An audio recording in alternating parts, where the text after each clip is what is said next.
Cancel the order for 70 portions of barbecue meat. Suddenly, I receive a call, leaving me stunned and frozen. At the other end, the caller is Elsa, a mom friend who's quite wealthy and well-known in the neighborhood. Cheerfully, she explains she decided to order from another place. Originally, our budget joint doesn't deliver barbecue meat. We are a burger place. To this, my mom friend responds, "What?" Her voice trails off, disappearing. Later on, I learned about Elsa's spiteful scheme and realized her big miscalculation. I'm Luna, 45 years old. I met my husband Bobby when we were both 20, falling in love while working in the culinary field. We became independent at 35 and opened our budget joint. After marrying, we had a son, now 19 years old. He's attending a university far away, so we are living apart, but we support each other and lead a fulfilling life. There is just one troubling matter. It's about Elsa, a mom friend I met through my son. Even after my son left for college, Elsa and I often chatted as part of our neighborhood interactions. Her family is affluent, with her husband boasting about being an elite banker. But that's not the issue. She's a malicious mom who finds reasons to bully someone in our circle of mom friends. The others always try not to upset Elsa, and I have been cautiously avoiding her attention too. However, a recent incident made me her target. I have been a bit on edge about it. A few days ago, Elsa invited me to a gathering of mom friends. I planned to go after finishing up at the diner, but it took longer than usual. I immediately informed Elsa about my delay, but she responded grumpily and hung up, which worried me. "Sorry for being late," I said, rushing into the venue. I saw all the mom friends already gathered. As I apologized and took my seat, Elsa glared at me, clearly annoyed. "Why were you late?" "I got held up at work at the diner." "You didn't forget our promise, did you?" Elsa seemed particularly irritated by my tardiness. Despite my polite apologies, her anger didn't subside. Next, she criticized my attire, calling it shabby. Contrary to what Elsa said, I wasn't poorly dressed. I wore nicer clothes than usual, and even my bag was a brand gift from Bobby. I knew she was just being vindictive about my lateness, but being ridiculed in front of everyone was embarrassing. "I'm really sorry," I said. "The meat delivery is delayed. Does your place handle meat?" Elsa asked, beginning to take an interest in our burger joint after asking various questions for a while. Right then, she suddenly said, "I'm hosting a home party and inviting so many people. Can you prepare the food?" I was taken aback by her sudden request. Elsa continued without minding my surprise. "I haven't set a date yet, but I'll let you know once I do. You'll deliver it to my house, right?" At that moment, Elsa wore a sly grin. Seeing that smile, I had a bad feeling, but reluctantly agreed. After all, she started to complain even when I tried to gently refuse. There were no formal reservations yet, and she might change her mind, so I didn't take it too seriously. A few days later, Elsa contacted me on my cell phone. "I made a reservation for 70 portions. Don't mess this up or you won't be forgiven." She said this with a tone of arrogance. I replied, "Thank you," and listened to her talk. "I ordered barbecue meat from you, so be grateful."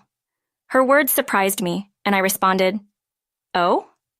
Elsa snapped back, "Is there a problem?" That wasn't the case, though. Our place doesn't deliver barbecue meat. Bobby, being a traditionalist and somewhat stubborn, wouldn't bend our business policy or agree to something we can't deliver, I thought. But since Elsa says she made a reservation, Bobby must have accepted it. Even so, your diner service is quite off-putting. Do you always treat your customers like this? You should be more friendly, don't you think? Elsa's words shocked me even more. Bobby might be reserved, but he's not the type to treat customers poorly. However, arguing this point and upsetting Elsa seemed like a hassle, so I just let her complaint slide. "And you really should communicate better with your husband. He didn't even recognize my name when I mentioned it. You should talk more with him." Bobby is not good with names, so if there was any rudeness, I apologize. I'll make sure to tell him next time. "Do that, please. You really are a handful, With that, Elsa hung up the phone. That evening, I decided to ask Bobby about Elsa. "Elsa? Oh, I know her. The neighbor, right? What about her?" "Today, she called, upset that you didn't recognize her name when she made a reservation. Really? I wonder. I talk to so many people. Maybe I just didn't notice. I'll apologize next time I see her. Understood. But be more careful, okay? After all, we are in customer service. Oh, and check if we have a source for barbecue meat, will you? Barbecue meat? All right, Bobby said, and then went off to take a shower. I was putting away Bobby's things, thinking about his peculiar reaction when I mentioned barbecue meat. Something felt off. I was pondering this when Bobby called me, and I decided to let it go. On the day of the delivery, I looked over the note Bobby gave me while straddling my bike. It was a light day for deliveries. Just as I was about to finish and approach the last house, my cell phone rang. I answered, "Hello?" It was Elsa on the other end. "Cancel the order for 70 portions of meat." This sudden call surprised me, and I froze. Elsa, in a good mood, explained, "I decided to order from another place. I got the notice just 3 minutes before delivery, but plans changed. Sorry." I quickly checked the note in a panic. The note Bobby gave me listed the house and times for delivery, but Elsa's name wasn't there. I thought today wasn't the day and started sweating, wondering if Bobby forgot. "Was today the delivery day?" Elsa replied in an annoyed tone. "Of course it was. Aren't you a bit out of it? I definitely ordered 70 portions of barbecue meat today." "Well, it's canceled now, but how can you run a business like that?" I struggled to understand Elsa's sudden talk. This was getting weirder. Elsa, growing impatient with my silence, asked, "Are you listening?" She raised her voice. Elsa might be misunderstanding something. With that thought, I hastily responded to Elsa, "We are a burger joint, you know." Hearing this, Elsa replied with a puzzled, "What?" "We are a burger place, so we don't deliver barbecue meat. Are you sure you ordered it from us?" "Yes, that's right. You agreed to the meat order, didn't you?" "That's strange. Originally, we don't handle barbecue meat. Maybe Bobby made an exception and sourced barbecue meat?" After Elsa asked, I said this. Elsa sounded flustered. I was confused and didn't understand what Elsa was talking about. Then, after a few seconds, Elsa exclaimed, "I got it, you're lying." Excuse me? "You're lying because I suddenly canceled the order for 70 portions, aren't you? You surprised me." "Don't scare me like that," Elsa said, sounding angry. I tried to explain that I wasn't lying, but Elsa wouldn't believe me. "Just because I played a little prank, you're telling such lies. You're in customer service, aren't you? Do you think that's okay?" Elsa's voice was accusatory. "What are you talking about? Did you really order meat from us?" "Huh? What are you talking about?" Seeing Elsa confused, I decided to explain our Burger Giant's policy. Our place mainly serves burgers. We have steaks and appetizers on the menu, but we have never sold raw meat or delivered it. After hearing this, Elsa gasped, seemingly at a loss for words. Wondering if she understood, I heard her say in a faint voice, "That's a lie." Feeling this was the moment to speak my mind, I said, "I'm sorry, but something doesn't add up since our last conversation. Bobby might not be the friendliest, but he is always polite to customers. He's quite stubborn and doesn't deviate from his policies. But when I heard he accepted an order for barbecue meat, I was surprised." "What are you trying to say?" "Maybe there's been a misunderstanding," I suggested. At my words, Elsa seemed to realize something. "I'll check with my husband again, but could you please recheck your order?" While Elsa remained silent, I heard the sound of her taking out the order form. Then I heard a doorbell ring on Elsa's end. Elsa muttered something under her breath and moved towards the entrance, her footsteps echoing. Then I heard a short scream from Elsa. "What happened?" I asked, panicking. Elsa replied with a trembling voice, "So many portions of meat have arrived." Elsa's voice was filled with dismay. I realized that the doorbell earlier was rung by the delivery person. "What? What are you talking about? What was your shop's name again?" I told her the name of our burger joint. Elsa heard it and she hysterically said, "What?" Wondering what would happen next, Elsa started complaining about mistaking the restaurant. "What am I supposed to do now?" What can I say? If the meat has arrived, shouldn't you accept them?" "Seems like your order was successfully placed," I said. Elsa yelled furiously, "That's not okay. I never planned to have a home party today. I just wanted to annoy you because you are late, that's all." I was shocked to hear this. Elsa had thought of such a terrible prank. Though I had a bad feeling, there was no actual harm done, so I thought my worries were unnecessary. But it seems I was wrong. I was stunned hearing Elsa verbally abusing the delivery person. "Take it back. Cancel it. I won't pay a single dollar." The confused delivery person's voice came through. Elsa's recent admission of her prank made me angry, so I informed her, "That's a crime, you know." Elsa choked on her words and then snapped back. I explained to her about recent issues with last-minute cancellations. Last-minute large cancellations are problematic. There have been cases of damages being paid, so you could be sued. "Why would you know that? Stop making things up." "We run a diner, so when such cancellation issues were in the news, I looked it up.